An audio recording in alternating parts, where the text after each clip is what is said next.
Okey, untuk kita kupas lebih lagi mengenai perlawanan Malaysia dengan Singapura ni, kita nak jemput teruslah Kak Long, Fina Nasrum kita untuk chit-chat lebih sikit kan. Betul. Semalam ada di stadium menyaksikan sendiri game tersebut. Oh, hari ni tengok dia.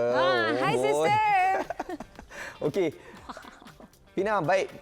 Kalau semalam kita hanya sempat sekejap saja tanya kesebelasan utama, hari ini mungkin Fina nak perincikan lagi yang dikongsikan Fina tentang perlawanan semalam. Silakan. Okey, alright. Kalau tadi kita tengok kepada reaksi yang diberikan oleh Kipanggun sendiri, saya fikir saya dah nampak tahu apa sebenarnya sedang cuba dibuat oleh pengendali ini. Sebenarnya Kim Panggun sedang mencipta identiti skuad negara. Walaupun kita rasa macam kalah, kita nak namanya seri. Tapi pengendali ini menegaskan dia tak perlu seri tu. 100 kali pun dia tak heran pun. Yang penting kita nak tengok corak permainan anak buahnya dan meneruskan tempo permainan yang laju dan terus mengasak.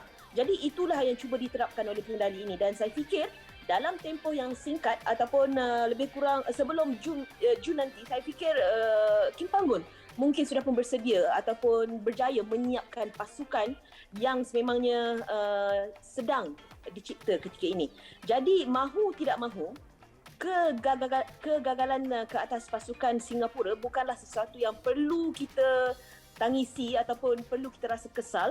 Tetapi itu adalah satu pembelajaran yang cukup penting, cukup bermakna untuk barisan negara bagi memastikan mereka berada pada landasan yang betul dalam usaha menepati apa yang cuba dilakukan oleh Kipanggun, iaitu identiti pasukan Malaysia yang bermain dengan lebih agresif, dengan lebih laju, attack, dan itulah yang saya nampak yang sedang disediakan oleh Kipanggun ketika ini.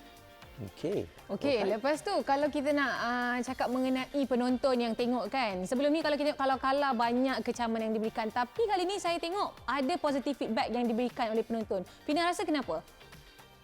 Biasalah kalau kita tengok daripada reaksi di sosial media, kalah bermaruah. Maksudnya di sini walaupun mereka tewas tapi menampakkan corak permainan yang berbeza jika dibandingkan ketika aksi Piala AFF tempoh hari.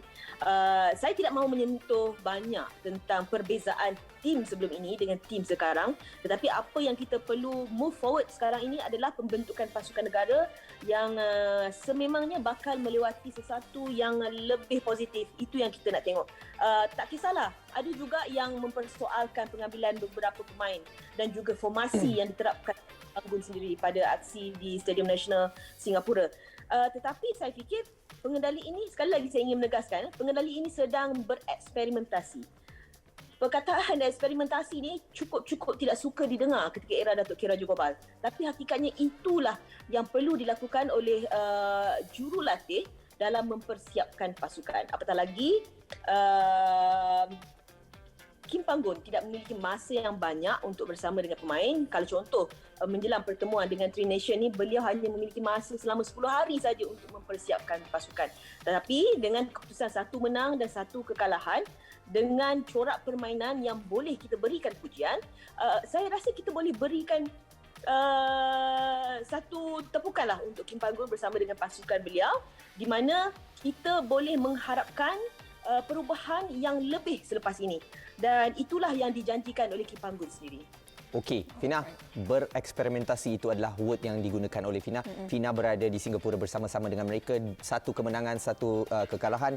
Saya nak tanya daripada Fina sendiri yang menyaksikan mereka beberapa hari, apa yang mencuri perhatian Fina berdasarkan pasukan Kim Panggun ataupun cara Kim Panggun mengendalikan pasukan kebangsaan ini? Okey, saya tak nak pergi kepada benda-benda yang terlalu berat. Mudah je. Kim Panggun, dia, apa yang menariknya, jurulatih ni dia suka jika ketika latihan lagu dipasang ketika latihan. Alright. Membangkitkan semangat pemain.